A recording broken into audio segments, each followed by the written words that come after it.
দেখো, যখন তোমরা কাউন্সিলিং এ পার্টিসিপেট করবে না, তো তখন একটা মজার ব্যাপার আর কি, যেটা আমি তোমাদের সাথে শেয়ার করতে চাই, সেটা অনেক স্টুডেন্টসই জানে না। অনেক স্টুডেন্টস এরকম থাকবে যারা কিন্তু ওই সিট অ্যালটমেন্ট ফিজ একটা থাকে, যেটা হচ্ছে 5,000 টাকা, মানে তোমাকে 5,000 টাকা পে করতে হবে, তবে কোন কলেজের কোন সিটটা পেয়েছো সেই রিসিপ্টটা তুমি ডাউনলোড করতে পারবে WPJE পোর্টাল থেকে। এটা সবার জন্যই কিন্তু ম্যান্ডেটরি।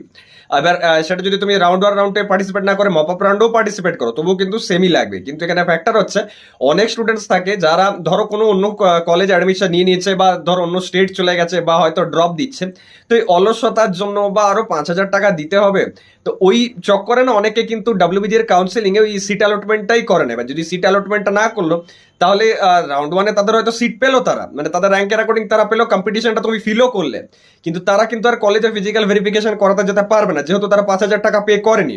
এবার সেই কারণেই কিন্তু প্রচুর স্টুডেন্টস যাদের হয়তো র্যাঙ্কটা খারাপ বা মিডিওকার বা অতটা হয়তো ভালো নয়, তারা কিন্তু ওই অ্যাডভান্টেজটা পায়। তারা ওই যে হিউজ পরিমাণ সিটটা বেঁচে গেল, সেই সিটটাতে কিন্তু অপরচুনিটি পায়। তো আমি স্টুডেন্টসদের এটাই বলবো, যাদের র্যাঙ্ক খারাপ আছে, যাদের র্যাঙ্ক মিডিওকার আছে, তারা ভেঙে পড়ো না, তারা কিন্তু হোপ ছেড়ো না। কারণ অনেক স্টুডেন্টস থাকবে যারা কাউন্সিলিং এ পার্টিসিপেট করার পরও অ্যাডমিশন নিতে যাবে না, ফিজিক্যাল ভেরিফিকেশন করাতে যাবে না। অনেকে অন্য কলেজে অ্যাডমিশন নিয়ে এরকম আছে যারা হয়তো ড্রপ নিবে ভেবেও নিয়েছে ভালো র্যাঙ্ক থাকা সত্ত্বেও।